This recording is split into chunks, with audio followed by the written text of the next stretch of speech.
आज देशवाया आजादी के हिसाब मांगता, वीर भगत सिंह के फांसी के किताब मांगता। आज देशवाया आजादी के हिसाब मांगता, आजाद के गोली के निशान मांगता। आज देशवा आजादी के हिसाब मांगता, जलियांवाला बाग के बलिदान मांगता।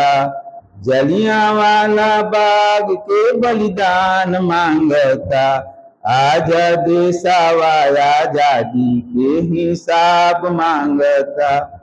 गरीबी बेरोजगारी के सवाल पूछता, गांधी नेहरू के आजादी के हिसाब मांगता।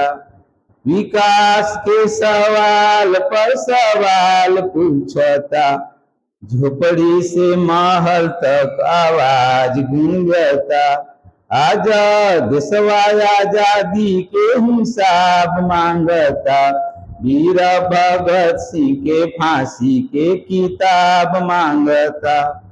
तिरंगा झंडा के नीचे कुछ सवाल पूछता, कैसे बची आजादी के फरमान मांगता। आज देशवा आजादी के हिसाब मांगता।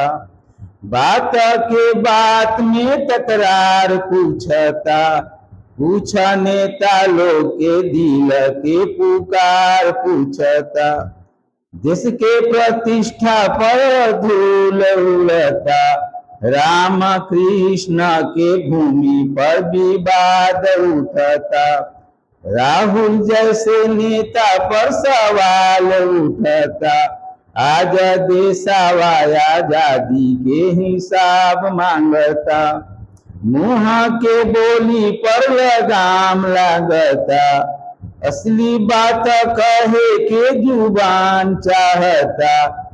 आज शंकर के भूमि पर विवाद उठता, गांव के विकास पर आवाज उठता।